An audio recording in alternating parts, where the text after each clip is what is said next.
Tell us a little bit about what you saw and being able to relay that message to Cora when you watched Kimbrel pitch and kind of help out so he wasn't tipping his pitches.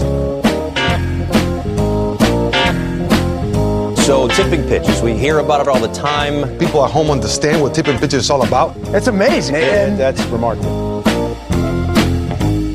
Alex, I'd like to tell you about my last 24 hours. 24 hours.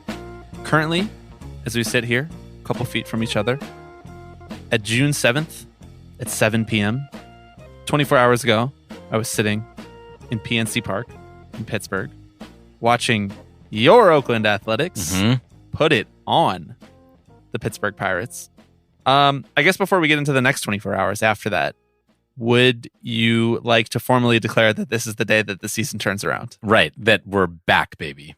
I was in the elevator after the game ended with 3 other A's fans. I guess it was the A's traveling circus. Yeah.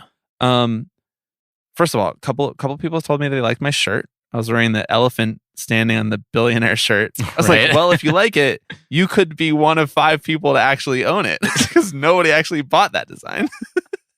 I was like, tippingpitches.myshopify.com. I didn't actually say that because I'm too ashamed. Right. The worst thing in the world would be for someone to know that I'm a podcast host, like in person. Right. And the guy said, oh, I guess we chose the right elevator because it's just a bunch of A's fans in there. And I was like, yeah, it's a good sign, good vibe. Could be the day that the season turns around. Jace Peterson, MVP campaign starts here. Maybe. I don't know. Anyway, more on PNC Park later.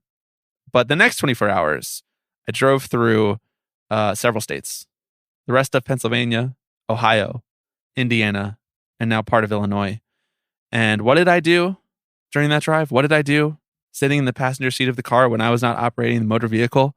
Well, of course, I pulled my laptop out, I hotspotted my phone, and I read the 450-page Major League Baseball Collective Bargaining Agreement governing the seasons between 2022 and 2026 for this very here podcast. That's I'm pumped. right. I'm pumped. Are you pumped? I'm really pumped. I'm like a little giddy, coming in. I'm kind of like, we've been building this up for each other, for our listeners for so long, and I just want to do right by them, right? By the tipping pitches name and by the collective bargaining agreement. Absolutely. That which is holy, the collective bargaining agreement. Before we do though, PNC Park. It's solid. Beautiful. Yeah. Great. You can see all the bridges, the water, the 3 rivers. Yeah. They're all there. I did confirm the existence of all 3. All 3 rivers. That's good. They are there. Really nice ballpark. Cool entrance. Cool fan base. Nice view. Lovely night for baseball. About 75. Clear skies. The smoke from our burning universe had not quite set down the entire East Coast yet. Yep. So had a good time. And I think maybe me and my partner, Phoebe, are the A's good luck charm. It's quite possible. So John Fisher, cut the check, please. You've not been to PNC Park, have you? I have not, no. And it's high up on my bucket list of remaining ballparks. Again, for many of the reasons that you mentioned. And I think it also kind of speaks to our conversation with Neil last week, right? And you can correct me if I'm wrong, but as I understand it, that's a ballpark that has done a decent job about incorporating itself into the city rather than sort of just planting its footprint down kind of wherever it landed. I mean, is that the sense that you got? It does tuck itself in quite nicely, right on the river, right in among kind of like the downtown there. We stayed in a hotel downtown Pittsburgh. We walked about 20 minutes to the ballpark. It was very easy. Not like a lot of event congestion. Now, it was a Tuesday night against the A's, so it was not like the most well-attended game in the history of the Pittsburgh Pirates. Although it was Mitch Keller night, so that brought out the diehards who were very frustrated to see that Mitch Keller took the loss to the Oakland James A's. Caprillion and his 6 walks per 9. But it was a nice night at the ballpark. Only my second game of the year, which is kind of remarkable. It's June, second game of the baseball season. We've really been slacking. We haven't been giving enough of our revenue to the Major League Baseball owners, as dictated by the collective bargaining agreement that we are about to discuss. As we've joked multiple times on this pod, this is the podcast that we've been waiting for, that we couldn't do because we weren't given the CBA for over a year after it was agreed to, because we have it on good authority that it didn't exist. Yeah. But it is here now. The CBA was released about a month ago at this point, maybe just 3 weeks ago. And we've read through many of the new parts, not really cover to cover. I'm going to just full disclosure this right now. We did not read it cover to cover, partially because a lot of the clauses are, if not copy and pasted from the last CBA, just functionally speaking the exact same. Definitely ripped a lot of plot points from the last version. Exactly. The original is better. Sequel, not quite as good. And we're going to discuss many of those things. We've broken it down into categories. We're going to revisit some of the CBA ABC topics that we had discussed in great detail during the lockout. And then, of course, we're going to do a beloved speed round at the end of this. The Tipping Pitches CBA deep dive. I've been waiting a long time for this moment. I'm strapped in. I'm ready to go. It's coming, but before we do that, I am Bobby Wagner. I'm Alex Baisley. And you are listening to Tipping Pitches.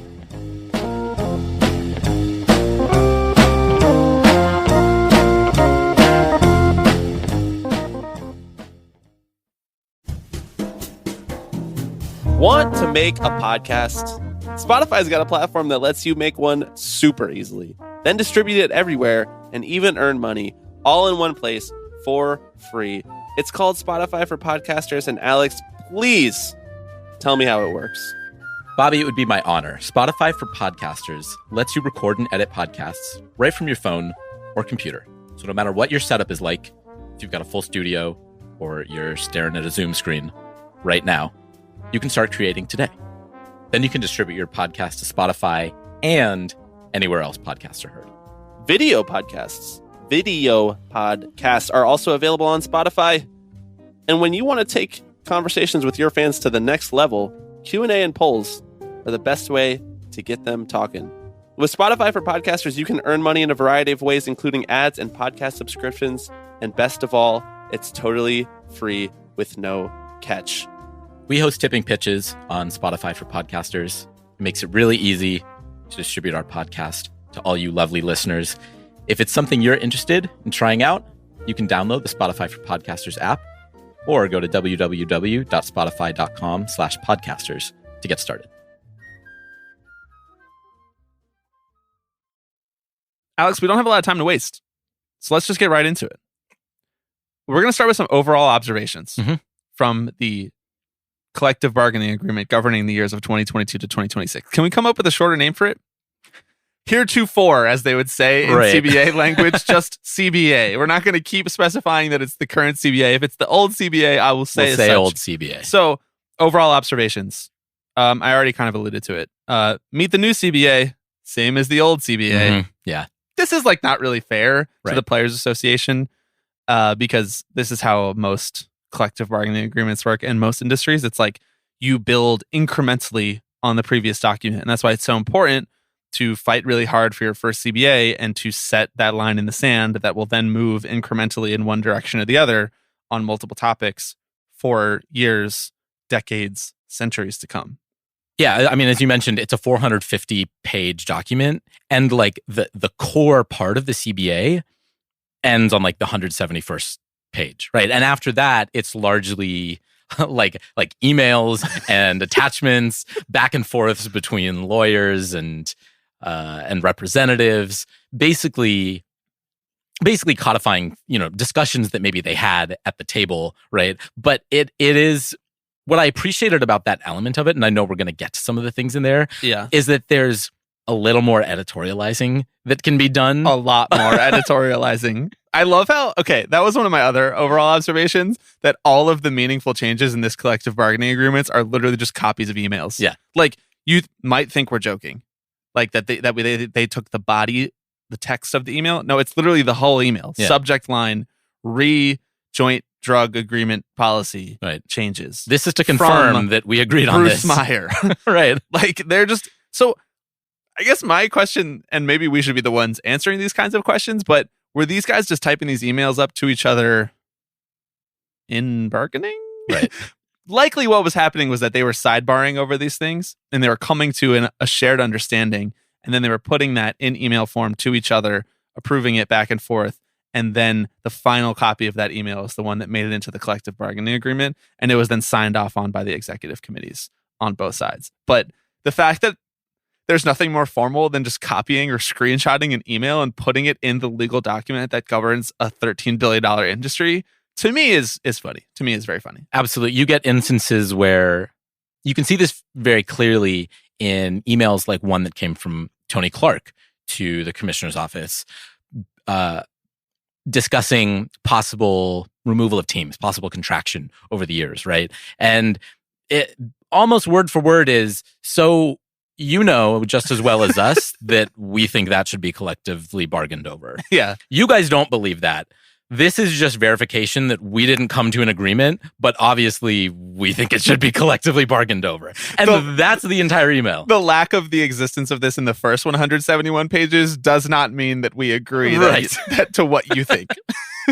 Which and that sort of thing is really important, right? Yes. And I think that's why that part of the CBA is really instructive, because you do get to see the places where there still are some fractures, right? Yeah. There are moments Leave like no that stone pop up. unturned in Exactly. the document. Leave no avenue untraveled. Yeah. Make sure that you dot every I, cross every T. And that's part of the reason why it took so long to get this document in the first place, is that every I need to be dotted, every T need to be crossed from a legal perspective, but also from a philosophical perspective. How are we going to convey the fact that these things that we did not come to an agreement over, that are going to no doubt be problems in the future, like expansion or contraction, the flip side of that same coin, that we memorialize in a legal setting for the future for an arbitrator, that we talked about these things and did not come to an agreement. And so if we go to a grievance over it, here is evidence on the internet at mlbplayers.com/CBA.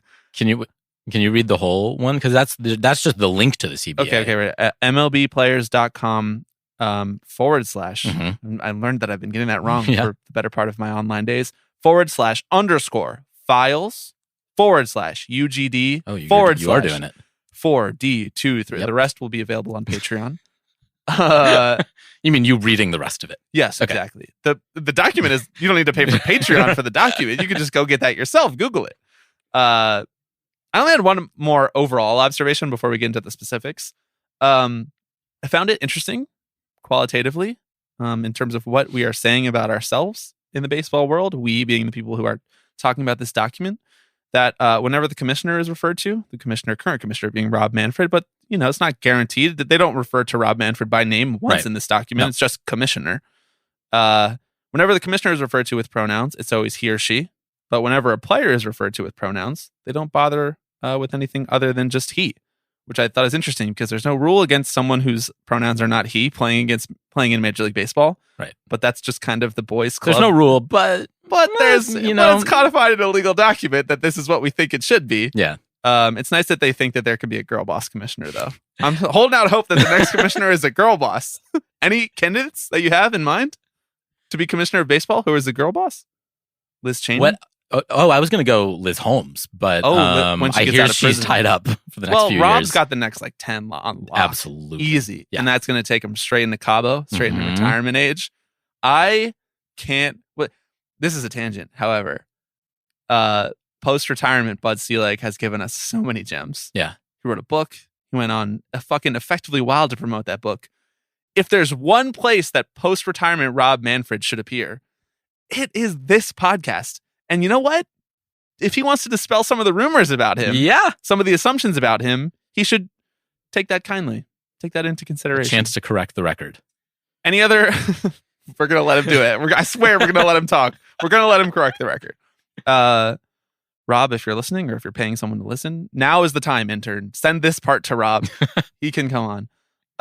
Any other overall observations before we get into the kind of specific categories that we've outlined here? No, I mean, I think the only kind of final observation I have is that this is a document that I think really leaves you wanting more. Like, it's really hefty and there's so much in there, but there's also so much that's referred to that I'm like, no, that's the thing I want. The questionnaire you send to all the teams asking them what their finances look like top to bottom. I'm going to talk about that later. Don't worry. Okay, I have all right. a whole screed about that.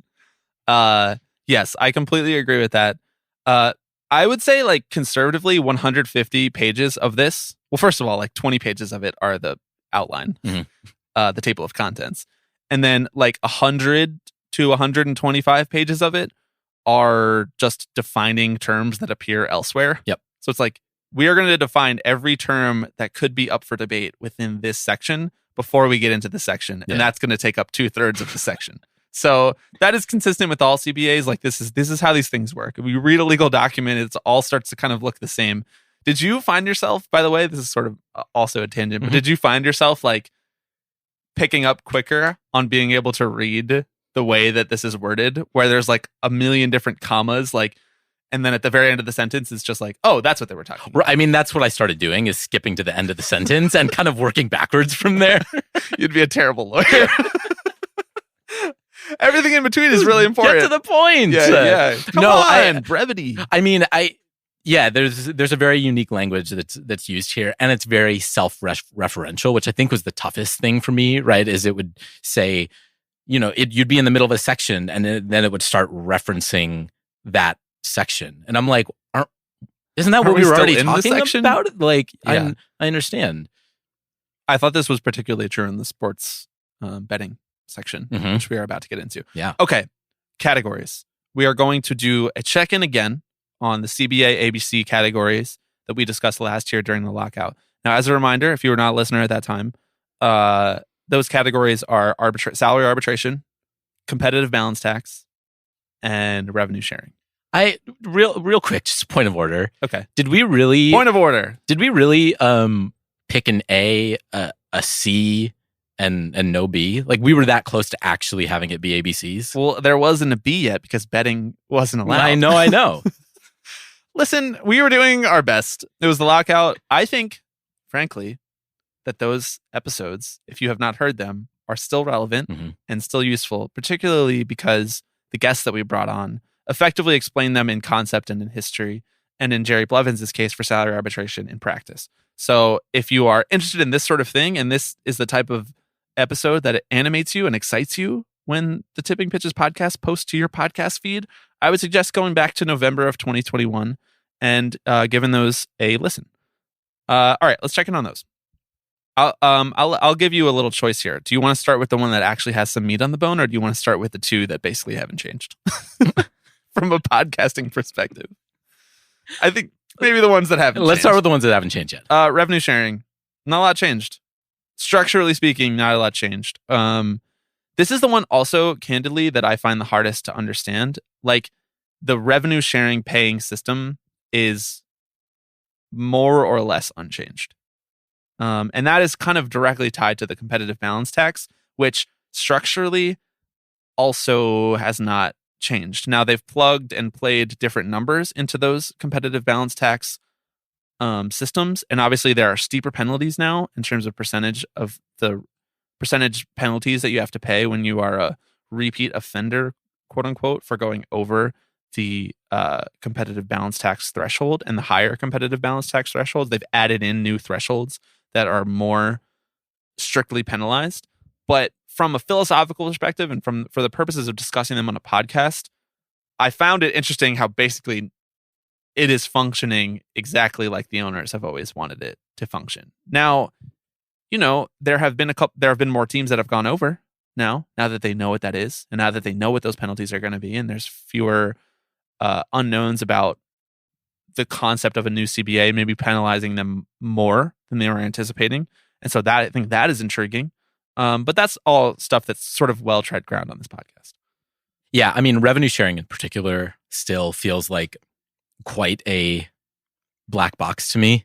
And there is a lot in there that also notes that, if the Players Association thinks anything shady is going on, right? They can go to the commissioner's office and say, pull the file on the A's, and they'll give them the file on the A's. And so, although there's still an outstanding lawsuit right now, I know, against 4 teams for exactly what you're talking about, revenue sharing, for the PA filing against the A's, the Rays, the Marlins, and the Pirates, all the people who definitely are violating the revenue sharing. Oh wow, if you had to pick 4 teams that you think are violating the revenue sharing clause, which would they be? Which is to say, for people who don't know what it says about revenue sharing, is that any money that you get from other teams in revenue sharing, whether that's because you are a smaller market, or whether that's from other teams going over the competitive balance tax and redistributing that money to the smaller market teams, whatever you get from revenue sharing has to then directly be put back into the team on the field. It can't just be the owners pocketing that as profit.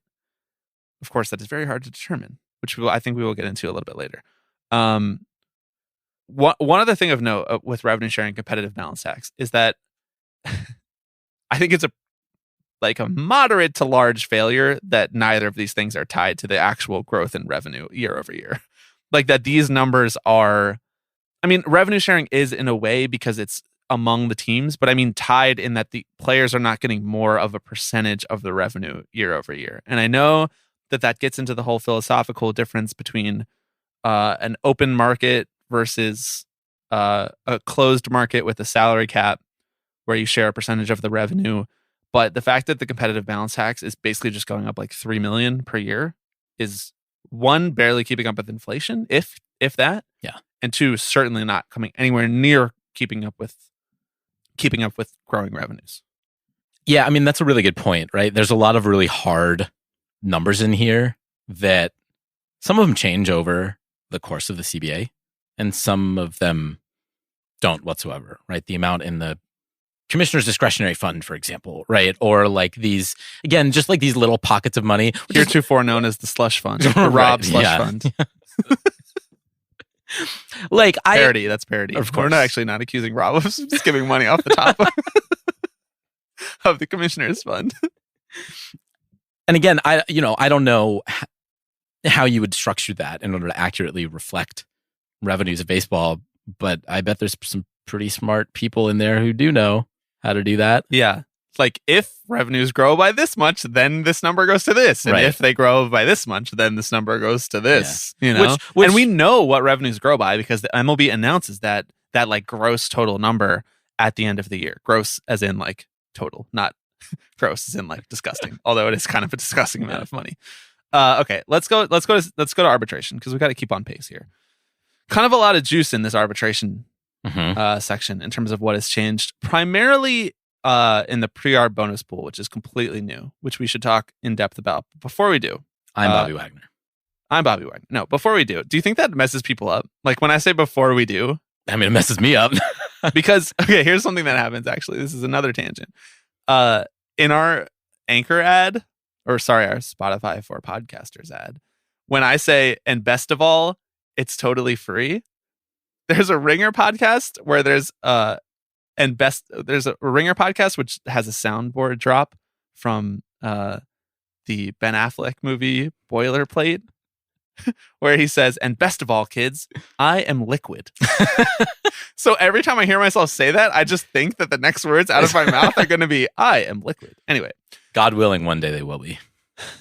I'm feeling pretty liquid. Are you feeling pretty liquid? I'm feeling liquid right now. Like all $100 that I have is available to me. It's not tied up in stocks or bonds. Okay. Pre-arb bonus pool in just a second. But first, paragraph 6, section E on arbitration. Location of hearings. The single hearing site for each year will be agreed upon by the parties, with preference being given to either Tampa/St. Petersburg or Phoenix. So you give preference to those two places, but you're not required to do it those places. So the way that I read that is that they could hold our salary arbitration hearings at my apartment in Brooklyn in the studio for us to observe. Yeah. With the sign, the glow of the sign on Bruce Meyer's face. I mean, giving him power, the same power that we have every week when we record. As we said up top, it's vitally important to lay out what was agreed to and what was not agreed to. Yes. Right? There is nothing in here saying that the hosts of Tipping Pitches may not sit in on arbitration hearings. However, in the next paragraph, paragraph 7 says, quote, "The hearing shall be conducted on a private and confidential basis." So I'm very confidential. Once you're done, as A-Rod's protege, A-Rod, by the way, making an appearance on Baseball Barbecue, fucking coward. Yeah. Coward. He's a coward. That is my official statement went for on the record. The place that would give him softballs. Uh-huh. Oh, you go to the place that's not going to grill you on your business practices. Interesting. Intriguing. Fine. Sorry, he's already given us his seal of approval. Once you're done with his sort of masterclass crash course in being billionaire, you could go and get certified as a federal arbitrator and join the Association of Federal Arbitrators. Yeah, you're Googling it right now because you will do something like this. You would do something like you'd have to go to like school for like 2 years, I think. But you could do it. You're very level-headed. You're very reasonable. I am. You don't make quick decisions. You mull. Oh boy, do I. Put that on your application. I mull. Many people have said that I've never made a fast decision in my life. And you could then be an arbitrator at the Tip and Pitch Studio for salary arbitration. Okay, all jokes aside. Another interesting section of arbitration. Paragraph 10, subsection C, eligible statistics for the purposes of determining salary in arbitration. Quote, all publicly available data can be used. However, data generated through the use of wearable technology, i.e. StatCast, is still not deemed admissible. I actually think that was my summary of that clause. So take that quote away, listener. Right. Take that quote away. I don't want to be misquoting this holy document. I find it interesting conceptually. And I wanted to ask you whether or not you think that it's past time that we start including like StatCast data in admissible statistics for salary arbitration. Like, do you think even the Players Association wants that? Because I didn't hear much of a push for it. And I can see a world in which the Players Association would be freaked out by wearable data being included in salary arbitration because it would be such a radical change from how they've built up these practices of determining how much they're supposed to make. But on the flip side, I feel like a lot of guys are kind of getting screwed because StatCast data shows they're phenomenal, but like usage data, counting statistics, the way that players are used nowadays is not consistent with how it used to be. And I feel like it could go either way to me. I mean, it is an interesting question, right? Because I feel like that poses a very structural sort of quandary of, are players compensated based on their performance, or are they compensated based on their skills or their expected performance, right? And I mean, I think that's the kind of thing that cuts both ways, right? Where a guy who's going into arbitration who might have had a fluke great year, right, but whose StatCast metrics don't back that up, could very easily be talked down off of that, right? So, like, I mean, that's a little bit of a wishy-washy answer, but I do think it opens up kind of a can of worms that we are headed towards, like, having that discussion. Yes, it's going to be there at some point. Yeah. I mean, the compelling case for yes to me is that it's not the only stat that you'd be allowed to use. Of course, it would be a heavy ingredient. You would taste that ingredient in your soup.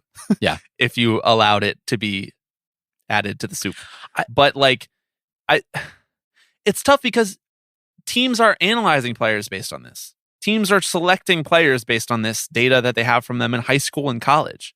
And so if this is how you are training yourself to be good, shouldn't this be the StatCast be a more representative statistic in terms of how valuable you actually are to your team and how much they should be paying you than saves? You know, like nobody is getting saves anymore. Yeah. Nobody is going to break the saves record. Nobody is going to, especially as a rookie, get enough save opportunities to make significant cash in salary arbitration from it. And so I hear what you're saying in that, like, it would really suck if a guy had a great year and the team was just like, well, your horizontal movement on your slider sucks, and so we're not actually going to pay you anything. And that would also just confuse the arbitrators, which is another element of salary that's arbitration. Kind of the other thing that I was right is that the arbitrators have to be able to understand like, can you try explaining like expected barrels to me? Just try explaining it to me, not even a labor legal professional. What about no? You're a labor legal professional. I don't think I've ever heard that term. No, I can't explain expected barrels, but you know what I can explain? What? Pitcher wins. Yep. Mm-hmm. I got you on that front. That's right. And I can explain FIP.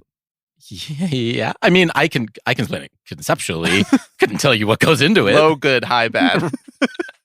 That's all Joe arbitrator needs to know. Low, good, high, bad. Yeah. Put it on a fucking plot, on a bell curve. That's all you need. Okay. Pre-arb bonus pool.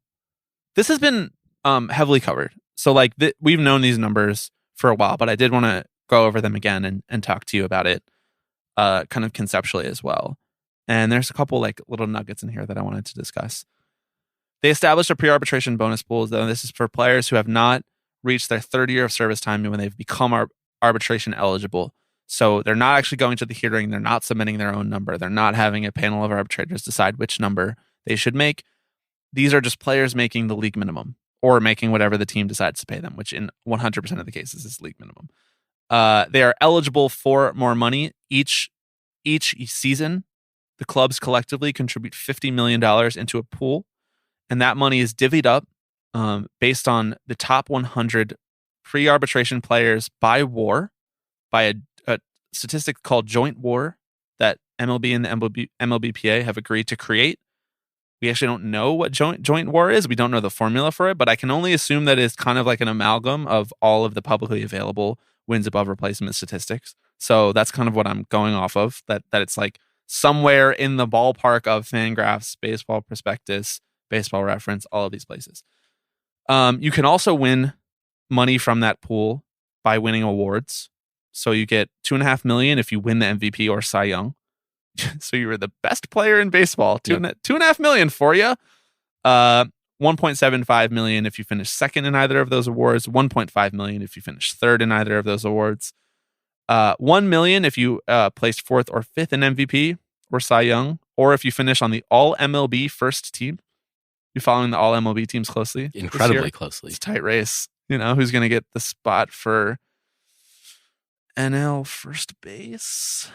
Probably going to be Pete Alonso. No, just got hit on the hand today though. That's an L for your boy. $750,000 if you win Rookie of the Year, and $500,000 if you come in second in Rookie of the Year, or you finish on All MLB's second team. So that was a lot of numbers to throw at you. Basically, you get a big chunk of cash if you win an award, or if you come close to winning an award, and then they take that chunk out of the $50 million bonus pool, and the rest of the money is divvied up. So say, for example, 2 rookies, 1 MVP. Never happened, probably never will. But that would mean that $2.5 million, 1 to one guy, 1 to the other, 1 to Alex Baisley, 1 to Bobby Wagner. And the rest of the $45 million is divvied up among the top 100 finishers and pre-arbitration players by joint WAR.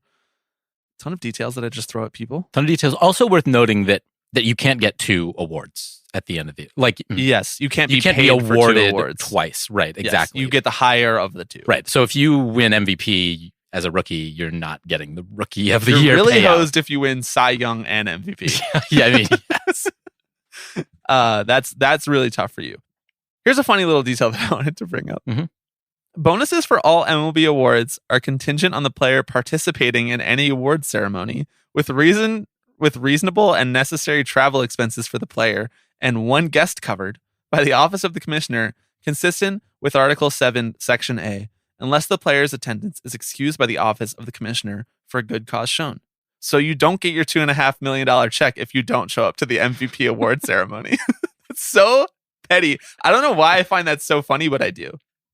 Yeah, there's a lot in this CBA about like kind of player obligations outside of baseball, right? Yeah, like and conduct. There's a lot that I think that maybe the average fan doesn't realize about how obligated they are to do these sort of public appearances, yes. right? To do the charity things, to do the press gaggles, especially during international play, right? To be there's some stuff we're gonna get to, but like they really kind of lock you in, don't they? I think that they just, I don't know. If I was gonna really galaxy brain that, I think that I would look at MLB in comparison to other sports leagues, and I would say, like the NFL is a league that represents its shield very well. It has good positive like associations with the league and like the conduct. If you don't like think critically ever about these things, but like that is like a tight ship, and the NFL is in control of its image, and the image that it wants you to see, you see.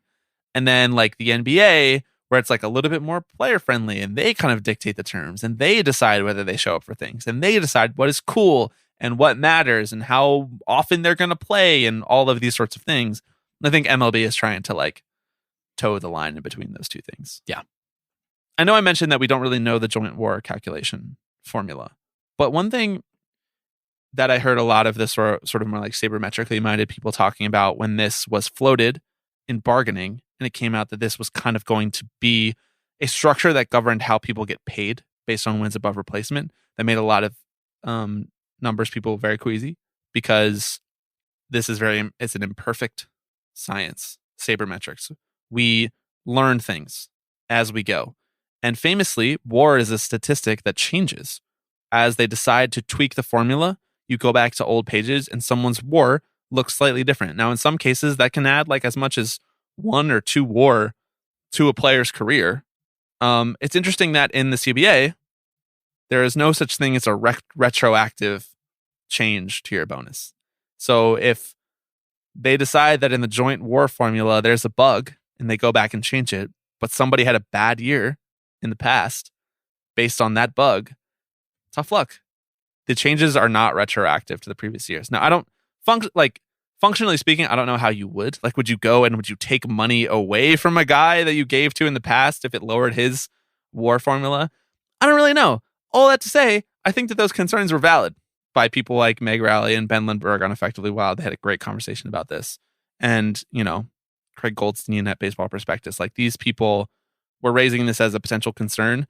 Now, I'm glad that it's not like the only thing dictating what people get paid like MLB wanted to do in salary arbitration, but it is still like a not insignificant piece of how younger players make legitimate big league money.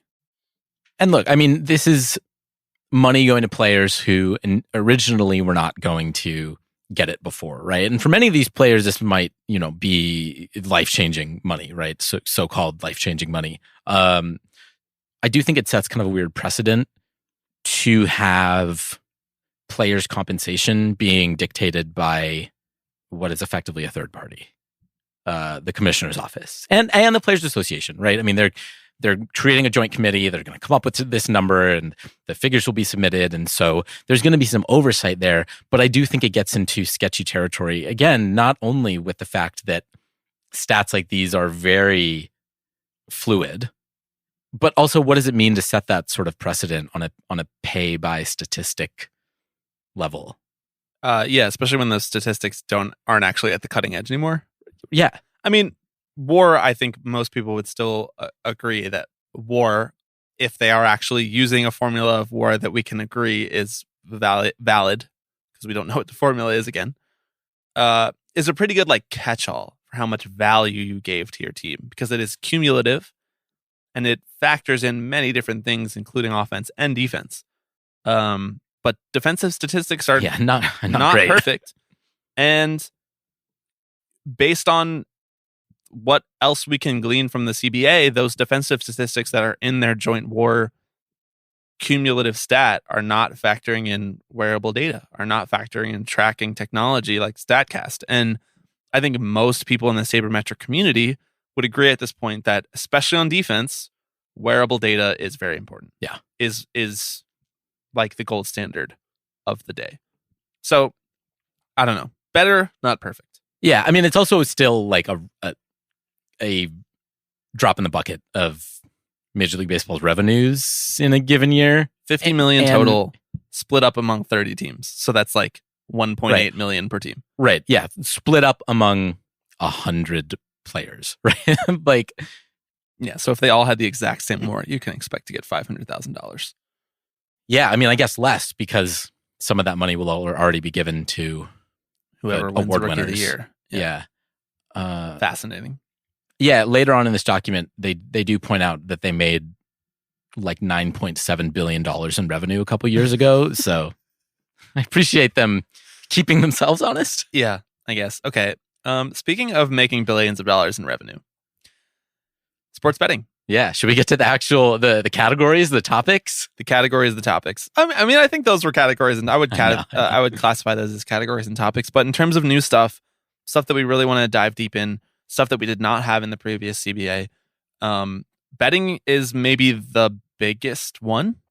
It's definitely the one that is it's definitely the one where the most money is on the line. Now, of note, this section of the CBA about betting doesn't really have anything to do with divvying up the profits.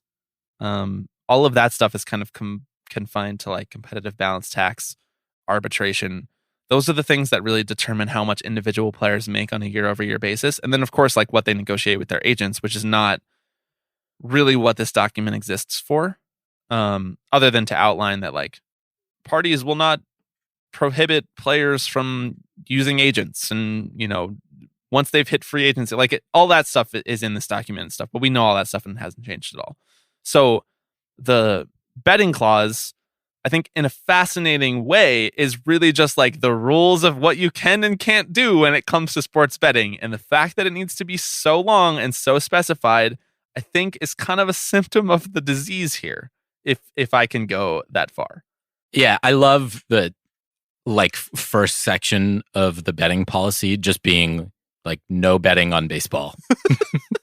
Thank you for laying that out. Yeah, Rob. I mean, they allude to Major League Baseball Rule 21A, which has been in existence for decades and decades. This is Rule 21A is the rule that the Black Sox violated, the rule that Pete Rose violated.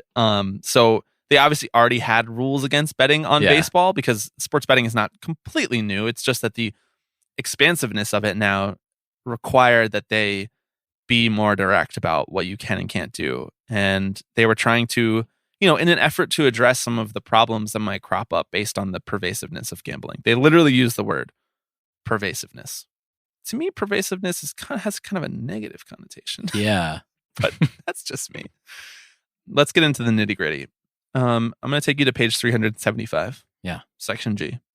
I need like a book that I can be flipping like into the microphone. Wow, that would be really nice. Yeah. Textural audio texture, as we call it in the biz. You can promote sports gambling companies as long as the promotion doesn't mention betting on baseball, only on other sports. Yep. So what sports betting company doesn't have baseball available? So, I mean, the way that I understood it is that Mike Trout can go on TV for FanDuel and say, hey, it's football season. Yes. I'm placing my bet on the Eagles this year. Yes. That is so stupid. Right. I know. We know that Mike Trout is a baseball player. Just prohibiting him from saying that he's a baseball player and that you can also bet on baseball. Yeah. That's just like implied to me. Anyway, page 376, section H. You can't own a gambling company unless you own less than 1% of the shares of the company. You can own a gambling company if the gambling company does not have baseball betting. I ask you again, what gambling company doesn't have baseball betting? So I am to read that as only the owners can profit at scale from sports betting. I mean, I understand this is not the point of a CBA, but every time I came across these things, I was like, it's really only one half of the equation that's being referenced here. I know. In terms of conduct. I know, we have a fucked country. Yeah. We have a fucked country. Page 377, section I, quote, any major league player who has an ownership interest in a sports gaming company must submit to the commissioner's office compliance@mlb.com by no later than March 1st of each year, an annual written disclosure that includes the amount of such ownership interests. It's so funny that to own part of a gambling company, you just have to shoot Rob an email. Yeah. Hey, Rob. Me owning 0.99% of FanDuel. Circling back. They're playing with fire here, putting important MLB email accounts in the document for us to just read. Yes. That's why I pointed that out. Compliance@mlb.com. Who does own the gambling companies? Yeah. I got start like sending them conspiracy theories. Page 379. This is attachment 61. This is from Matthew R. Nussbaum, Esquire, General Counsel for Major League Baseball. This is one of those famed email attachments. These famed legal labor experts. Yes, famed legal labor experts. Yeah. Yep, you got it. This is a letter confirming that in addition to the terms of the sports betting policy for Major League players, the parties have reached various other agreements on the topic of sports betting as set forth below. Section A, safety. You tell me if you feel like these policies are being adhered to in practice and in, more importantly, Alex, in spirit. Mm-hmm. Clubs shall include in their fan policies a prohibition against betting-related abusive fan speech and behavior that is directed at players, family members, club personnel, or umpires. Clubs shall include in their ballpark security plans measures to prevent spectators from entering the field of play and other restricted areas, and also measures to protect any area of the ballpark designated for seating of player, family, and guests. So, this is basically saying that teams have to prevent fans from yelling, "You fucked up my parlay." Yeah. I don't think that that's going to happen. I don't think that that's currently happening. I don't think that there's even any point in putting that in a document like this. Because once you've given the power to these gambling companies, it's over. You lost the battle already. And like all of the things you just said, I kind of thought they would already be doing that. I already thought fans couldn't run onto the field of play. Well, you can't run on. No, this is just saying you can't run onto the field and say you fucked up my parlay. Okay. You already can't run on the field.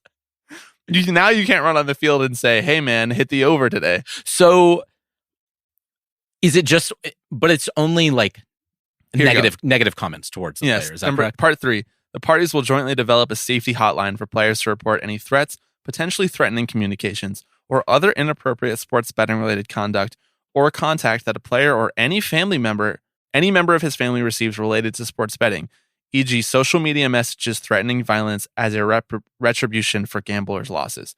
The Office of the Commissioner and the Players Association will each receive notice of any player or player family member called to the hotline and will collaborate with respect to any appropriate next steps deemed necessary to protect the player and or his family, e.g. contacting law enforcement with the player's permission.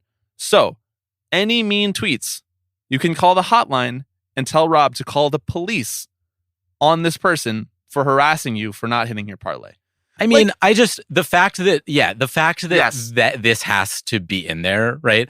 Okay, in the event that your family members start receiving death threats because you went over the day before, call us. Call 867-5309. Yeah. Exactly. Yeah. And just give us a heads up. Yeah. Oh, we're going to send the MLB police to their doorstep and tell them, "You better stop.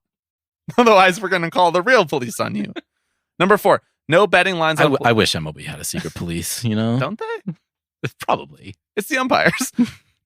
We're going to send Joe West to your house to say, "Knock it off, Buster." I mean, someone caught Ryan Braun, right? And that clubhouse attendant. He mixed up the samples. I don't know what you're talking about. No betting lines on player-specific performance or other player-specific betting-related information may be displayed on in-stadium video boards or other in-stadium signage during a game or during pregame warm-ups. Useless. So if you have SNY on in the clubhouse, guess what's all over SNY in pregame? Betting lines. Yep.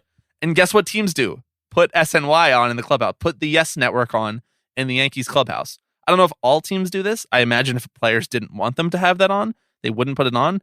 But you know what? Players want to hear what media are saying about them. And so they have Yes Network on. So this is just a moot point to me. Right. You're telling players not to engage with betting on baseball at all, but surrounding them with it at literally every turn, right? It's going to be on the banners behind home plate. It's right, but not in the stadium though. What this is saying is that you can't actually have it. So that's just a green screen that they're putting it on right. TV. Okay. Yes. Okay. So now your wife has to see that if you don't hit a home run here, some guy in I don't know what's a legalized gambling state, California. They have gambling there. Yeah. New York, Jersey, New York. No, I think you can't. You can in New York. You can't do it in New Jersey. What I'm saying is, your wife has to see on the scoreboard that if you don't hit a home run here, some dude in New York is going to go bankrupt. Mm-hmm. Okay, so I'm glad we're protecting everyone. And then number 5 is all about how the commissioner, clubs, and players are not allowed to disclose any information that can be used to benefit people who are gambling on the sport, which I understand why that has to be in there. I also think, I don't know, gamblers are going to get the inside track one way or another. Yeah. I mean, by definition, you're setting up a system that is going to be exploited. Benefit parties who actually invest their fucking livelihood in this, right? 2 more sections from sports gambling that I wanted to flag for you. Section B, point 5, page 382. Quote, grievances challenging player discipline for violations of the policy, Rule 21D, or any other player discipline related to sports betting shall be handled on an expedited basis. Which is just, to me, like, is tacit acknowledgement that you can just do a lot of damage by having sports betting in here. Yeah. That you're just like, you are inviting the possibility that this could completely fuck your entire season if there's a scandal related to this. Right. And so you are putting expressly in your collective bargaining agreement that you need to handle it on an expedited basis if this comes up. It's just, that's not nothing. You know, they put that in there for a reason because they're envisioning a scenario in which random player X gets caught up in a scandal of this nature. And they're like, okay, we have to put this fire out as soon as possible. Otherwise the whole season is going to unravel. Right. And, you know, there's reference in here again to like maintaining the integrity of the game, right? That phrase sort of comes up over and over, that throughout all of this, we need to make sure that fans still feel like the game is pure. And it feels really hard to reconcile these two ideas in my head. Like which is not an assumption that games are going to start being thrown tomorrow, maybe the next day. But it feels like there are two versions of the sport that you can kind of consume these days. I mean, this is something that you got into in your newsletter a little bit this past week about newsletter. That's right, okay. Right. Got a professional on deck.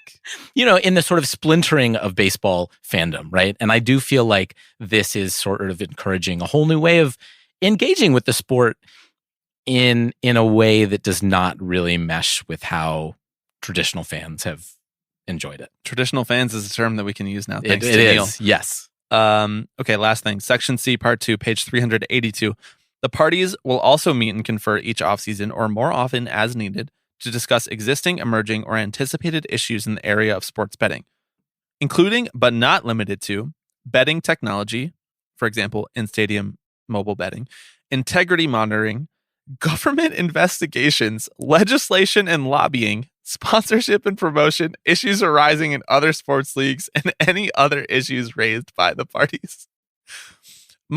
We might have to meet more than once per year to talk about integrity monitoring, government investigations, legislation, lobbying, sponsorship and promotion, issues arising in other sports leagues, and any other issues raised by the parties. Shirt has a lot of people asking questions already answered by my shirt. It's really unfortunate because I was gonna use that meme to make a joke about a different part of this CBA later. Well, in dog, this you were episode, sleeping. You got slept at the wheel. Use another drill tweet, I guess. So good that they're just kind of like, and anything else that happens. Legislation and lobbying is honestly my favorite, even above government investigations. Yep. It's like we might have to meet to talk about this section of the Biden's budget doc because it includes one tiny little thing about sports betting. Build back better. Okay. Do you have anything else on sports betting? You want to read any other clauses? I feel like I've been reading so many clauses. You have, and I'm going to pass it off to you on this next subject, though. Yeah, you are, and I'm going to read far fewer clauses. Okay, great. I'm a clause guy. You are a clause guy. I do that. I like that. I like citing sources. Listener, can you tell which one of us has had to actually write a CBA and who values the clauses and the letters and the subsections and the paragraphs? I can tell. Yeah. Well, maybe it's not interesting podcasting, but I feel like the listeners appreciate the homework. The homework that was done throughout the great state of Ohio. Yeah. Okay. Anything else on betting?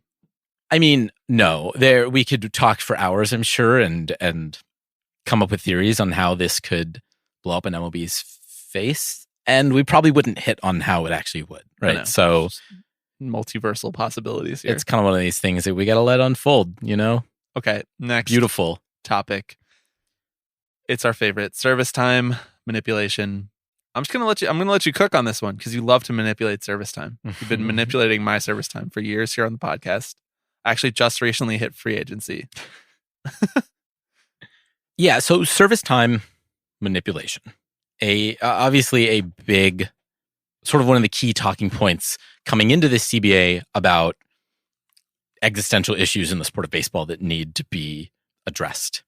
And I think the jury might still be out on how some of those on the impact that some of those guidelines had.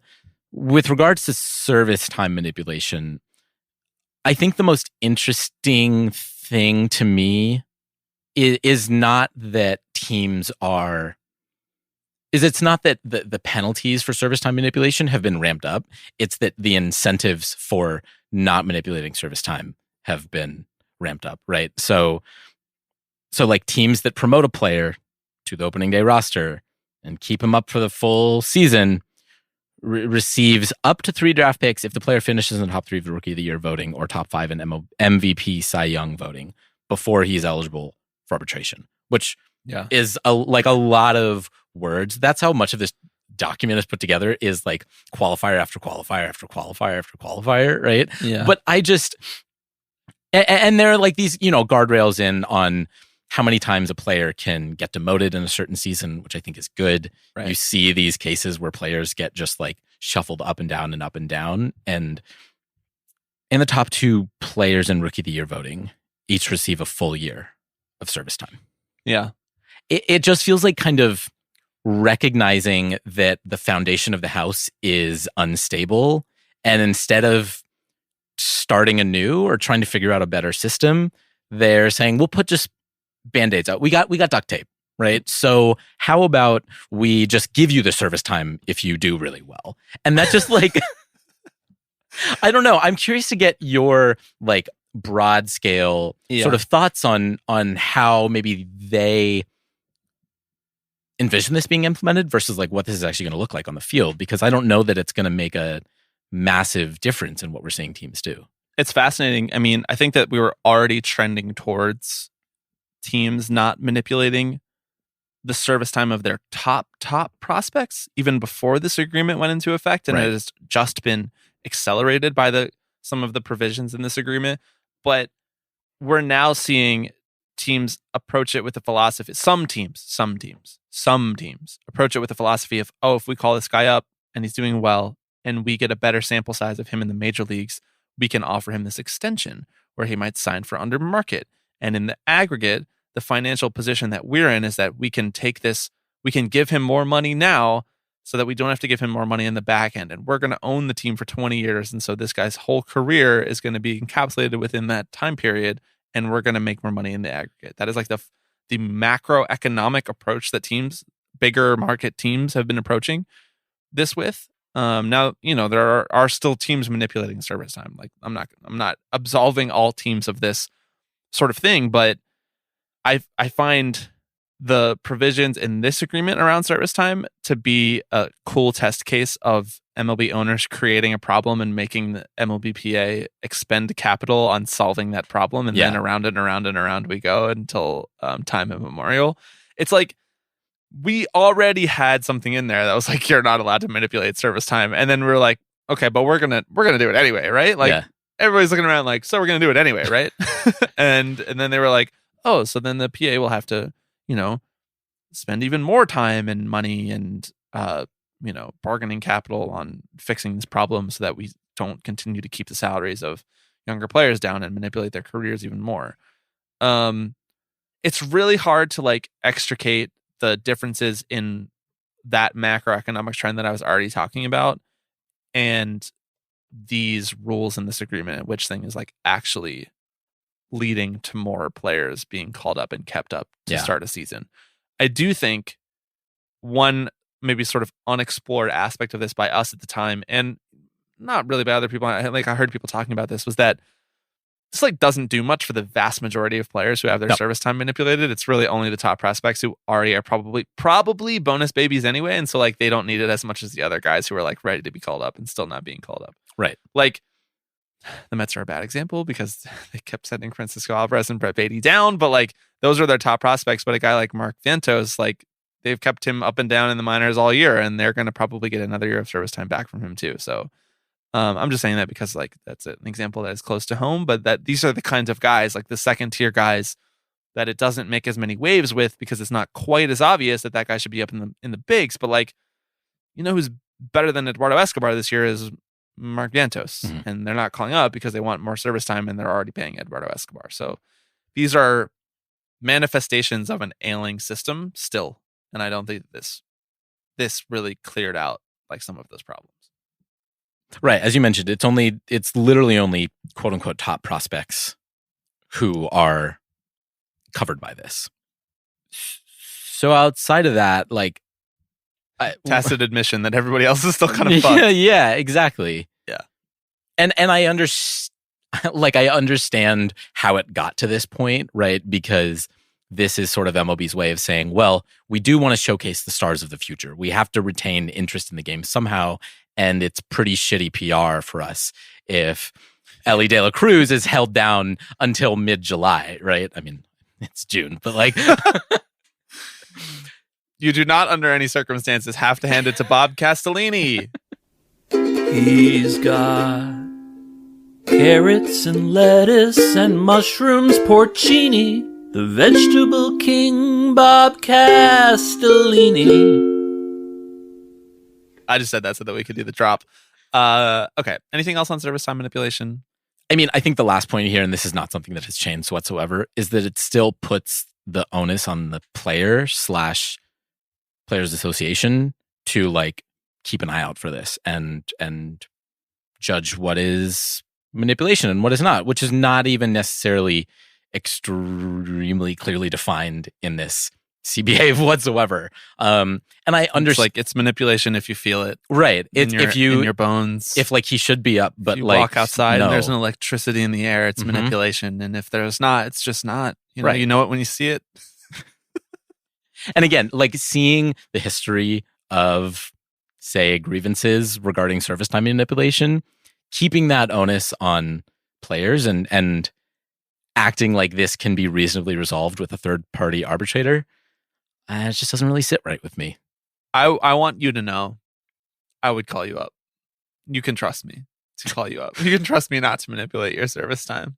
If I saw you were crushing it down there in AAA, I'd be like, this guy's ready for the bigs.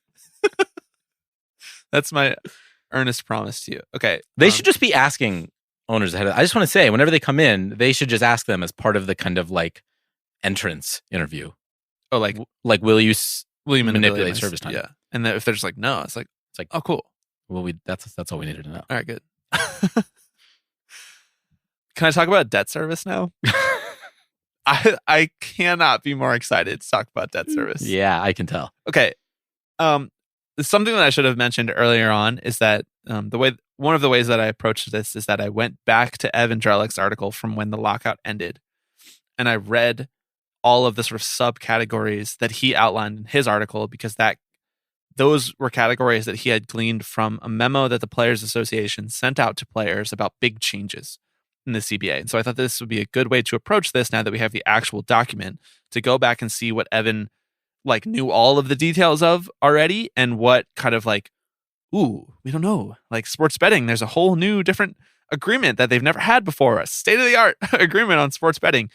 And one of the things that Evan mentioned in there was debt service. And I was like, that's fascinating, particularly in the context of the conversation that we had last week with Neil DeMoss about stadiums. Stadiums are probably the biggest thing that team owners incur debt to acquire. They use this as a financial battering ram, oftentimes taking on debt and loosening some of the rules around debt servicing in order to get that stadium. And then at the end of the day, they have this beautiful new stadium that they can package together with the appreciation of their asset and say like, hey, now buy this team for $6 billion. You know, like this is part of the owner playbook. And so debt service, while it may seem nerdy and it may seem boring, and you're not going to see anyone talking about this on SportsCenter, for the purposes of the Tipping Pitches podcast, like debt service is kind of a really important thing. And so Evan pointed out that they loosened the debt service rules from the last CBA. And I look at that and I say, like, that's something that the PA probably doesn't really care about, but I care about, because it signals to me like what they want to do. Why would they want to loosen the debt service rules? Why would they want to allow team owners to take on more debt? And it's because of this strategy that I'm outlining. You take on more debt year over year. You buy new stadiums. It fits squarely within the small to mid-market team strategy of owners collecting the debt, amortizing that debt, keeping their personal tax bill down because of it. And then at the end of the day, their asset has risen in value and they sell the team for a massive profit. And then the next guy has all this debt that he can do the exact same thing with. So So just so we're clear, total club debt means a club's total outstanding debt calculated as an average over the course of each fiscal year, including, without limitation, all long-term and short-term obligations and all indebtedness resulting from debt incurred pursuant to the Major League Baseball industry credit facility, blah, blah, blah, blah. All of the stuff that you owe money to other people, whether that is JP Morgan or whether that is Robert D. Manfred. It doesn't matter. It's all the debt averaged over the course of the fiscal year. What this provision does in the collective bargaining agreement, it says you can't have more debt than this. The this in this case is your earnings times a number that they come to an agreement of. So basically you have to be able to cover your debt with your earnings from a reasonable fiscal perspective. And that's your earnings, before interest, taxes, depreciation, amortization, all of that good stuff.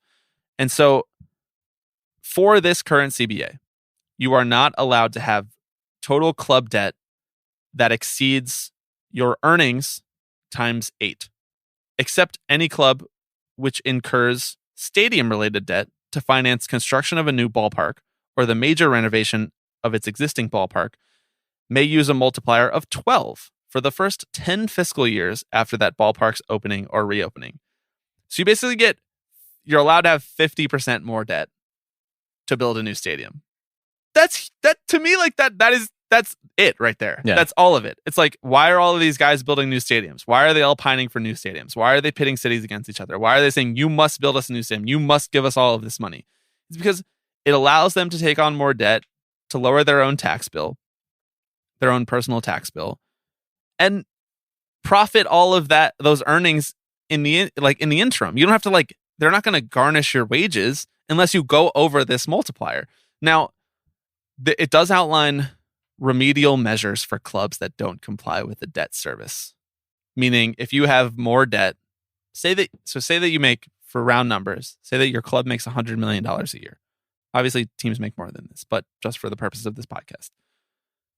If you have more than $800 million worth of debt, which is a lot of money to have in debt as an MLB club, here are the things that Rob can do to you. It could require the club to submit a written plan for achieving compliance with the debt rule, prohibit the club from incurring any additional debt, require the club to reduce some or all of its outstanding debt, prohibit the club from making any capital expenditures without the approval of the commissioner, require the club to perform or refrain from any other action the commissioner deems necessary in order to ensure the club brings its total debt down, retention by the commissioner of the club's share of central funds, playoff money, all of that good stuff.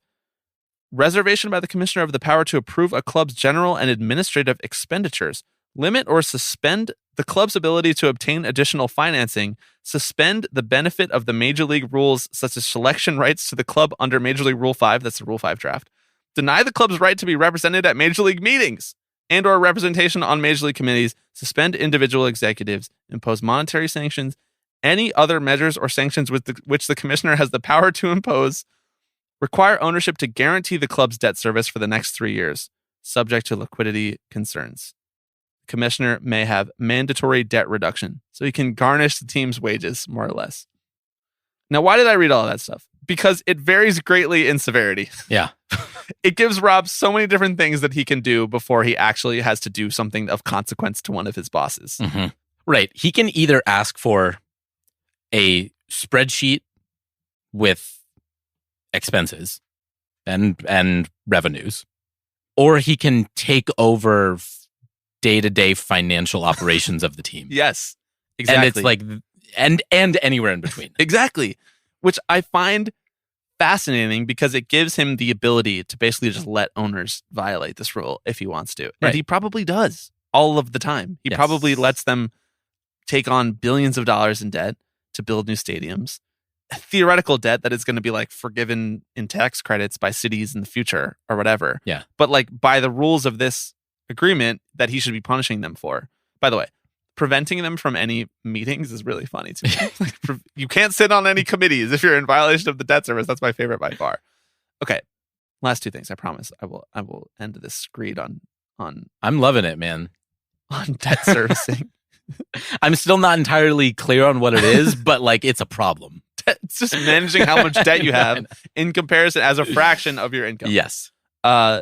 On page 248, section 6.4, the Office of the Commissioner shall provide Players Association right to information. The Office of the Commissioner shall provide the Players Association with the following information: earnings, related party debt summaries, correspondence from the Office of the Commissioner or a club in connection with the operation of Section 4, drafts or proposed correspondence to clubs imposing remedial measures, any documents and or other information provided to the Players Association pursuant to this section shall be covered by the parties' confidentiality agreement. That's just like all the stuff we've ever wanted to know. Yep. It just exists. Mm-hmm. It's all part of this clause. It's all of their earnings before depreciation, whatever, taxes and amortization.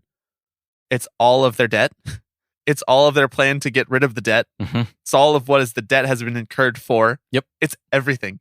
It's crazy that this has never leaked. And like this was, I have to assume, as with everything else in here, just sent in an email, right? Tony Clark was like, hey, can you just give me the finances of all 30 teams? And Rob was like, Yes. see attachment.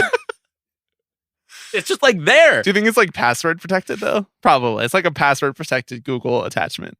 Well, Like sometimes we accidentally put a password protection on like a MP3 file. And you're like, I need this. Like, what's the password? I don't know.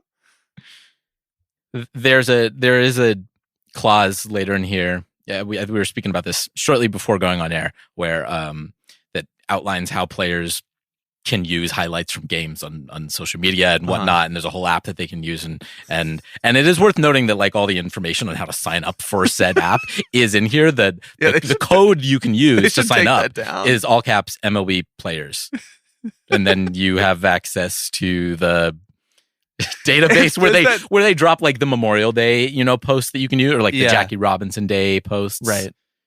That no one is crazy enough to read through this and actually find that besides us two. Everything we've ever wanted to know, we could accomplish by just going to work for the Players Association. No, we could never talk about any of that stuff because we have to give this pod up. Yeah. This is the catch-22 of our modern lives. Page 250, section 6.6. The Players Association can reopen the agreement and strike if a team is leveraged at 30% or more. Meaning you're 30% over the 8 times or 12 times multiplier of your earnings before depreciation, taxes, and amortization. And you have more debt than that. Basically, there is a total gross amount of debt that teams could incur that could lead to the players saying, I ripped this agreement in shreds. Yes. Yep. How do we get them there? I mean, JJF is trying. Let the A's keep doing what they're doing. Okay. I want to say thank you for allowing me to do my debt servicing section. It means a lot to me personally to talk about debt service.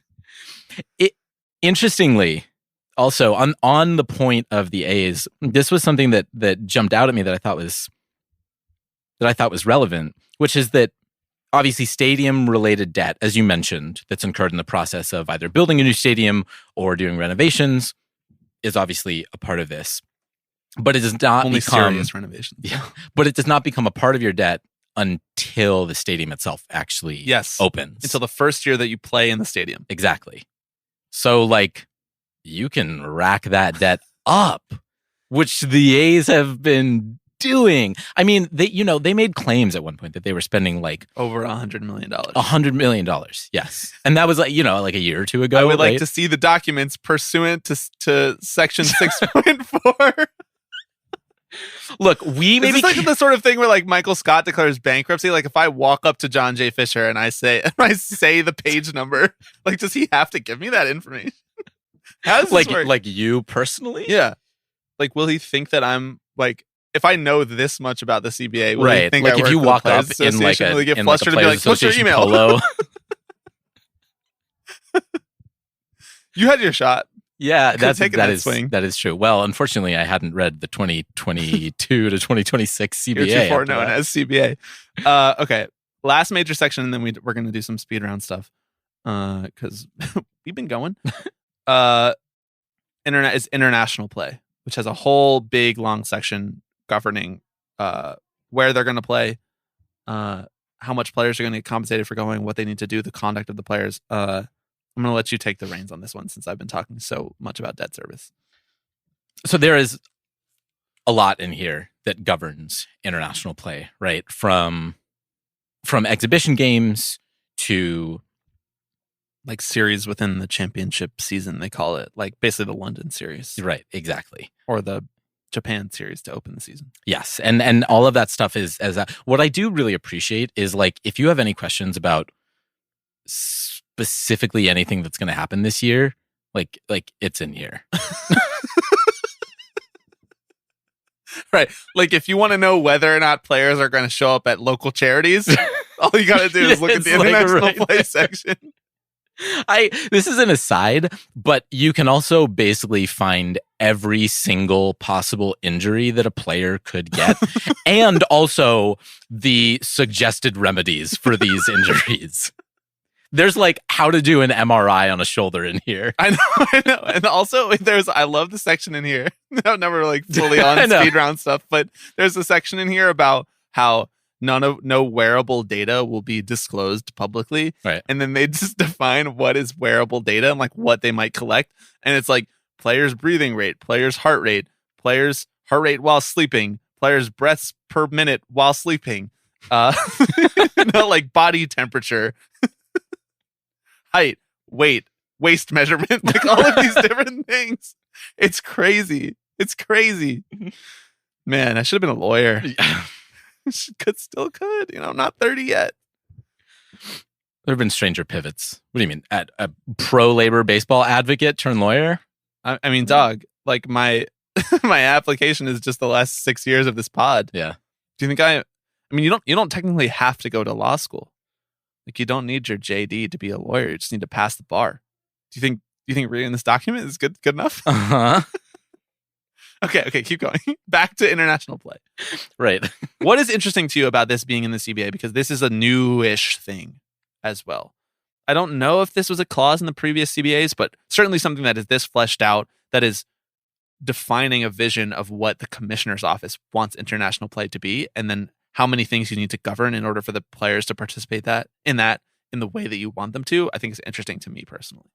I think it's interesting, as you mentioned, to sort of see the vision that the commissioner's office has sort of laid out for the scope of international play, and particularly how involved the players themselves have to be in sort of the ancillary work that goes into that, right? The players are obligated to play in these games, and I believe, correct me if I'm wrong, I believe they get like a little stipend as well, right?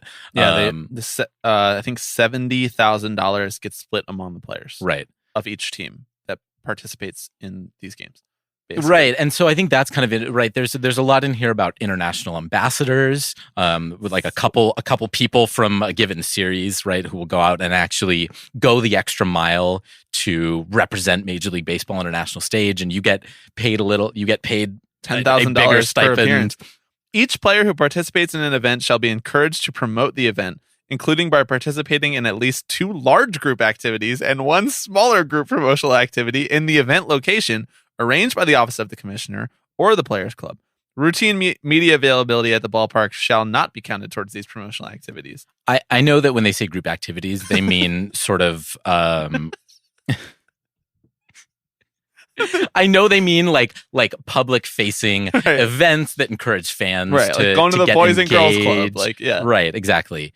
But I was really hoping it's just like icebreakers. Like we're gonna do some large group activities, and then we're gonna break out.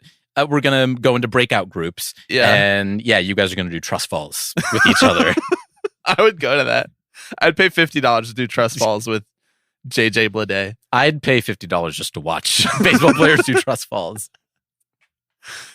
There's all these clauses in here about how the commissioner's office has to send them a plan of how they're going to promote the activity. Yeah. Each player who participates in an event may also be required to participate in at least 1 charitable or youth development activity. For example, instructional clinic or visiting a hospital. They're like, what are 2 really good examples of this? Yeah, right? Like, man, I just watched The Dark Knight. What are some things that we can do? I could teach some kids, and I could go to a hospital. $10,000 to go to the hospital. Okay, I'm sorry. I'm reading so many clauses again. But on page 334, section 2 is the compensation outlines that we talked about. $70,000 split among the players, and I think like $50K or $25K split among non-player personnel, which is like the clubbies and whatnot. And there's also a section in there that says players are not allowed to tip, non-player personnel. So that's like clubbies, like trainers, all that stuff. Yeah. More than they would for a normal game. That's so petty. You're not allowed to tip them more flying across the Atlantic Ocean and taking care of your ankle. Also, like, who determines that? Like, do you? I don't know. I would like a clause in here about tips, right? I know. The fact that there is even something in here about tips, like that feels like something that should never be written down. Like that, baseball's all about unwritten rules. I thought tipping was like one of those things that no one can agree on. I think it's one of those things that, as you mentioned, like putting it down only raises more questions because now I really would like to know who's doing the tipping, like who's skimping out, right? Exactly, and who's shelling out the big bucks. And again, look, if you talk to MLB players, they will tell you who tips and who doesn't. I'm sure they will. I've heard some stories. But is there like a database of this? Is it just honor system? Yeah, right. Like, is the clubby going to come forward and be like, "This guy gave me too much"? He gave me London. Yeah. Yeah, it's really weird. The last thing, kind of the end of this section, is about how all expenses related to these events will be covered by the Office of the Commissioner, and all revenue generated from these events will go to the Office of the Commissioner. So it's not if MLB London makes $10 billion next year, the players don't see any of that. Right. Obviously, in the present, that's probably equating to the commissioner's office taking a loss on these events in order to kind of like grow the game, so to speak, but really to grow like different revenue streams for the commissioner's office that are not part of the revenue that MLB players feel particularly entitled to. I'm curious to see how much they grow in popularity and in revenue, honestly.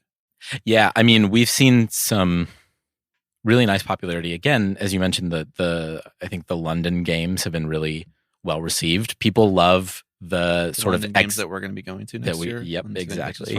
Right. I mean, people love the like Japanese exhibition games as well. I know the A's and Mariners often have played that in the past, and I don't think the A's would be welcomed into we're sending our most best countries right now. Yes, it's fascinating. And I think one of the more instructive sections of this agreement in terms of like what Rob's vision of one baseball is. Yeah. So if you can't fall asleep tonight, just go check that one out. I mean, the other aspect to this, and this is, I think, in a different section, right, is like international players themselves, right? Uh-huh. And it was a section that I think I was a little underwhelmed by. These, I mean, international prospects are not a part of the Players Association, obviously. So the association doesn't have a responsibility to bargain on their behalf. But I think it does get into this.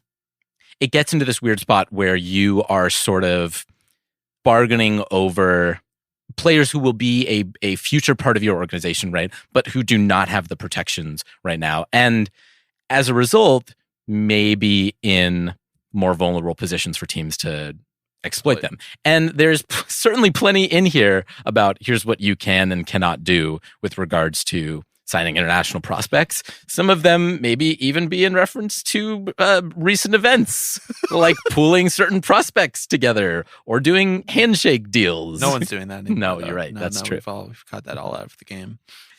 I mean, this is something we're going to talk about soon. Yeah. But it really does feel like the sort of next frontier when it comes to baseball's labor rights. Like this is an entire class of players who are not being serviced. Are just not being serviced. Yeah. Cheeky little nugget in here. Mm-hmm.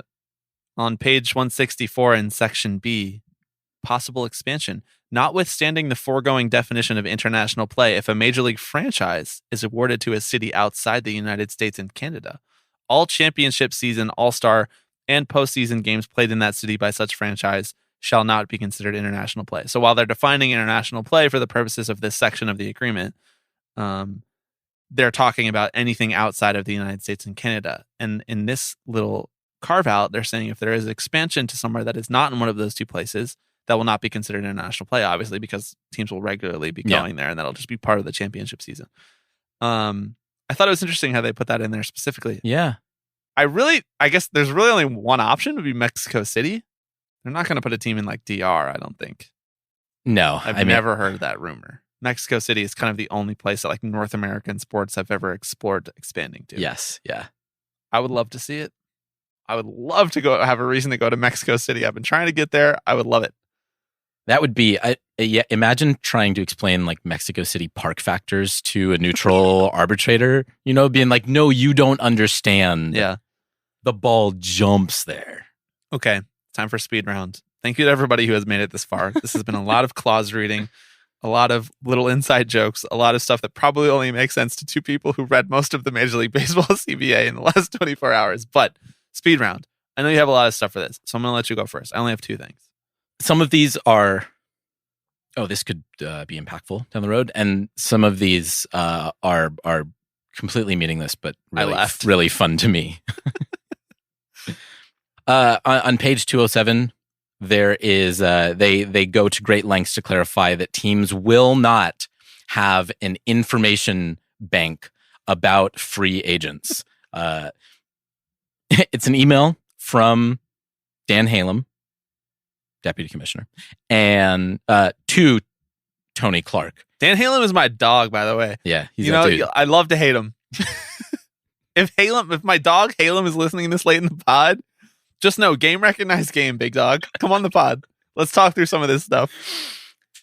Dear Tony, one sentence. This is to confirm our understanding that during the term of this agreement, the clubs will not operate an information bank with respect to free agents.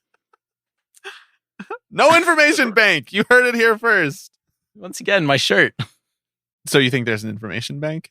The fact that this email exists would lead me to believe that there's definitely an information bank. Right. Or at least that is a discussion that has been had and among players as potentially existing in the past, right? Okay. So yes. Then yes, it's definitely it's real. They think that this is the conspiracy theory section of the CBA. Yeah. Do you want my serious speed round or my silly speed round first? Let's do the serious one. Rule changes, baby. Oh. It's kind of crazy that this is just completely out of the players' hands. Like when you actually read through the legalese of this, it's basically just like, so we have you guys over a barrel. Yeah. And we can change literally any rule we want. And all we have to do is tell you in the offseason beforehand. Yes. And that it's going to go into effect. And by majority vote of its members, the competition committee may adopt, revise, or repeal any playing rule and determine when such revision, repeal, or adoption shall go into effect. So if Rob lost his marbles, and was like, runs are worth 4 now, but only for the home team. Let's bring back home field advantage. They could literally do that. Like they could literally do that tomorrow. I know. It's so crazy. I know rule changes are banned, but like not for this pod. But we're talking about everything. Right. We're talking about the idea of rule changes. And yes. Okay. One more thing. Yeah. On page 91, section A, clauses 1A through 1C. Consultation period. Committee recommends a rule change or amendment to the commissioner's office. That is considered the consultation period of 45 days. After 45 days, a quote prompt meeting to vote whether they want to adopt this rule change. They can make revisions to it over that consultation period. Then they announce the implementation of when this will go into effect. The spring training of the season that the rule will go into effect. It goes into effect. And there's no mandatory waiting period after making a rule change. So again, the away team bats 3 times. That's the rule now. Yeah. You have to use at least one left-handed pitcher per game. These are good. Keep them coming. I'm saying is like, yeah.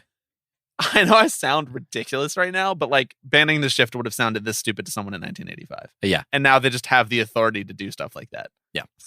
It's bad. Right. It's bad. Without the input of the people who are actually going to be governed by the rules. Yes. I've been trying to avoid criticizing the MLBPA directly because I know making a CBA is incredibly hard. This is bad. This is bad bargaining. It's completely short-sighted. They traded this away because they know that this is a pet project of Robert D. Manfred, and they traded it away for whatever else they traded it away for. I can't confirm that. I don't know what it was, but conceptually speaking, they gave this away for nothing. And this is something that should not, and it's not just because I don't like the current rule changes and the pitch clock and all that stuff. They should not give this away. Baseball is fucking sacred, and the fact that Rob Manfred is in complete control of it is crazy. Yes. Crazy town. Okay. Your next speed round. Slightly less serious. I had a lot of fun in the uniform regulations attachment. So much fun. Great. There's actually a lot in here that plenty of language clarifying that you cannot cut jerseys in any regard. Once again, this is not referring to anything that has happened recently whatsoever. Wow. Chris Sale kind of really goated for that. He got his own section in the CBA. I think my favorite part is on page 228, section C6, which reads, under no circumstances may a jersey be ordered at or altered to a length where it cannot properly be tucked in. So you cannot order a crop top version of your jersey. This just feels like, once again, Robert D. Manfred exerting his force in undue fashion. And Agreed. Frankly, I'm sick of it. They hate to see us winning. They as hate to fans. see us winning. They hate to see midriff. Yeah. They don't want it because they're afraid of it. Mhm. They don't want it because they're afraid of what it will do to the fans. It'll rile them up. It'll have them acting crazy. Mhm. It'll break them out of their sheeple state if we can see someone's core. Okay. Speaking of that, they don't want you to be able to see someone's beautiful body because they've been working on it so hard. And you know why they've been working on it so hard? Because on page 383 is attachment 62. And this is an email to Bruce Meyer. It's about the joint strength and conditioning policies and the amendments that they've made to it, about nutritional supplements and about how they have to make these nutritional supplements available to different players in all clubhouses. And there's a list of 10 nutritional substances that need to be made available to Major League Baseball players. They told us they're stacked, bro. Mhm. It's all about the bulking. We finally got the information on how players get so ripped. Are you ready? I'm ready. Here's what is available to you if you're a Mhm. Major League Baseball player. How many of these things do I already take? We'll see. Number 1, multivitamin and antioxidant. I got it on lock. Okay, yeah. Got it on lock. Number 2, omega-3 fish oil. Really good for you, really healthy. I don't currently do that, but my mom does it. Number 3, pre and probiotic enzyme/digestive aid. Got to get rid of those belly rumbles. Mhm. I do that too. Number 4, protein powder or protein bar. You have to have at least 2 protein powder options available for players, maybe like a vanilla and a chocolate, maybe like a vanilla and a strawberry, whatever. You have to have a bar, and you have to have at least 2 options for ready to drink shakes. So they have to have 2 powders, right? 2 ready to drink shakes for you. I do powder and ready to drink shake and bar. I do all 3 of those. 5, amino acid. I'm not doing any amino acids. BCAAs, branched chain amino acids, not for me. Sure. Haven't found the right one yet. Number 6, electrolyte and minerals, fluid replacement hydration. I do that only when working out intensely for over an hour. Don't need electrolytes really if you're just doing normal stuff. That's just for the folks at home. 7, joint aid. My dog takes that. I don't take that, but I can see why a player might need to take it. A lot of strain on those joints. 8, energy, pre-workout, energy carbohydrate, energy caffeine nitrate buffer. You have to have one of those 2 options available. I don't do pre-workout. I don't fuck with that. It scares the shit out of me. I took pre-workout once and I was like putting my head through a wall. Yeah. Number 9, creatine. Only in bulking for me. Only in bulking. They only have to have 1 creatine available. That's sus. That's sus to me. That one might not be the one for you. And number 10, last but not least, cognitive sleep and vision support. I don't really know. I don't know what that is. Could that be like melatonin? Yeah, I guess. But is that vision support? These are kind of, I guess this would be kind of like a vitamin B supplement or something like that, or magnesium. Well, because it says one of each category, right? Oh, okay. So you have to have a cognitive, which Yeah. would be like magnesium, a sleep, which would be melatonin, yeah. and vision support, which is like carotene, Carrots? vitamin K. Yeah, I don't really know. That was just really fascinating to me. I couldn't not read through. They're talking about fucking creatine. Once again, this is one of the best things about this is if you actually have any questions about what's in a locker room, what players have to do, you've got it all. You can see the like medical questionnaire that teams will send to players to fill out. Like it's all there. You can see the concussion protocol and see the questions that are asked. Like I just want to know what brand of creatine. No, I want to know if they're using Thorn, just like your boy Thorn. Please reach out, sponsor the pod. Come on, I'm like on Walmart.com over here. Like which creatine are they using?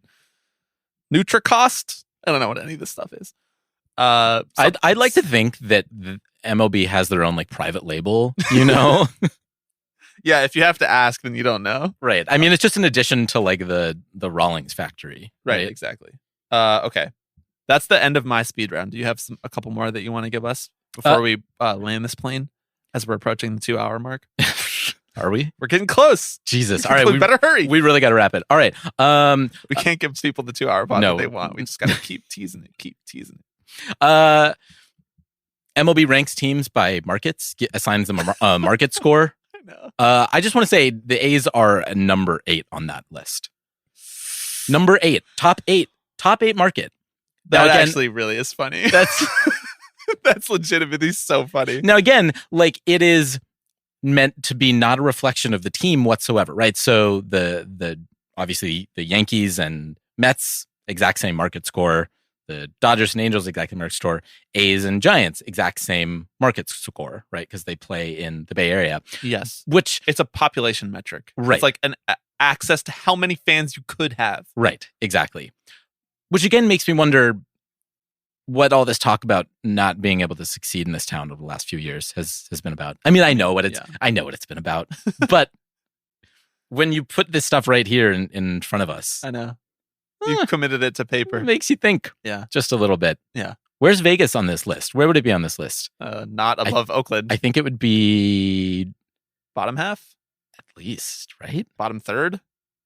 I don't know. We'll have to commission a study for $100 million to clearly, figure that out. Did you know the Home Run Derby has an official scorer? No. They do.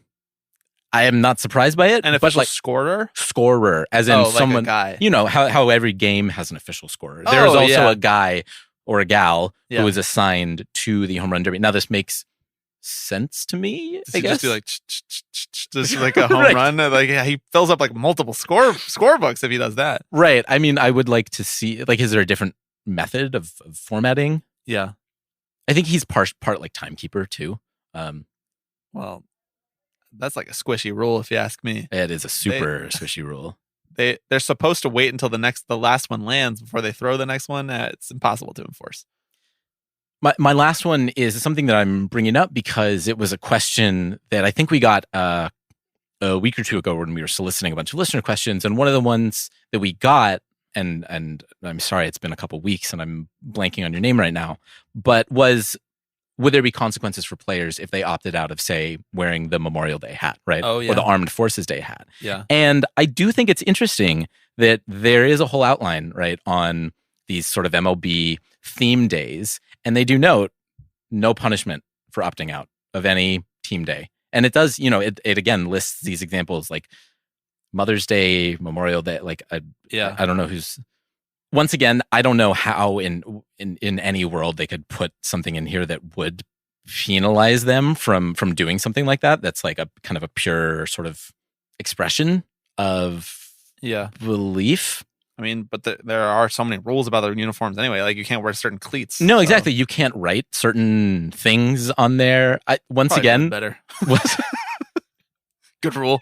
Right. There's like, you can write a nickname on your glove unless it's like offensive, and like, again, really squishy territory where I'm like, so what would they consider offensive? Like if Little Dicky made the MLB, like could he write Little Dicky on his glove? I mean, can Rich Hill write Dick Mountain on his glove, right? Like, is it on there? Probably. I think it is, right? Fascinating stuff. Once again, grieve it. Once again, everyone, please go read the uniform regulations aspect of this. You love the uniforms. Okay. I have 2 final questions for you. Okay. Number 1, is this contract meaningfully different than the one that we were operating under than the previous CBA. Different enough that it was worth a lockout and all of the consternation over it. That's question number one. Number two. So why did the executive committee that was negotiating this contract vote against it unanimously? Those are just two food for thought questions for you at the end of this here almost 2-hour podcast. Got anything? Do you have anything for me? It doesn't feel immediately meaningfully different, but it does feel like it sets the stage for potential real changes down the road, right? With things like rule changes that you mentioned, the introduction of sports betting, like all these things that we've sort of talked about do feel weighty enough that like I think we're going to see very little to come of this in maybe the next year or two. I do think that one meaningful difference in this is that there are like placating measures from the owners to the players in this that were not there in past agreements of the 21st century. Yeah. Like oftentimes in contracts, there's like a philosophy of just like throw money at us. And this is a throw money at us contract. There's something in common in contract language called ratification bonuses. So when it gets ratified, all the members of the union get a bonus. And we call them rat bones in the in the organized labor world. And really wanted rat bones in our contract personally. We tried for it, and Spotify was like, we don't think so. But there's like a series of what I would consider rat bone like structures in this. Oh, here's $50 million for the pre-arb players. Don't question us as to why they're still pre-arb and like why we can't knock service time off. Just here's $50 million, you know? Yeah, there's a lot of concessions that like don't actually change the fundamental financial structure of the league. Right. Which is maybe too much to ask of them. You could say that the owners are basically tipping the players to leave them alone. Yes. As to your second question, I do think it's an interesting one, and I don't have a concrete answer for you. Well, that's cool. I actually have Francisco Lindor here. He's going to come in and tell us. Bring him on in. There was one thing that stood out to me that struck me as being a potential sticking point for players, and that's the point of the grievance process. Starting on page 40 is kind of where the grievance procedure is laid out, and obviously a lot of this has to do with, again, like if a player is suspended, for on-field conduct or something like that, like how can they grieve and whatnot. But there's one section in there that raised concern with the players enough that it's actually addressed by Rob Manfred himself in the attachments at the end here. And that's section... Ooh, getting excited. This is Article 11, section A1B. Okay, got it? You're reading along at home? And it says, please bear with me on the language in this one. So it says, notwithstanding the definition of grievance set forth in the subparagraphs above, I'm not going to read the definition because it doesn't really matter, but it says, grievance shall not mean a complaint which involves action taken with respect to a player or players by the commissioner involving the preservation of the integrity of or the maintenance of public confidence in the game of baseball. So it's basically saying if that the commissioner can penalize a player if he thinks that said player is potentially negatively impacting the integrity of the game or the maintenance of public confidence in the game, and that this is something that is not covered in like the grievance arbitration process. Like if Rob Manfred says you did something that reflects negatively on us as a league, that I think you did, and you take issue with that as a player, you can go to him and say, I take issue with that. And he'll say, okay, I'll think about it.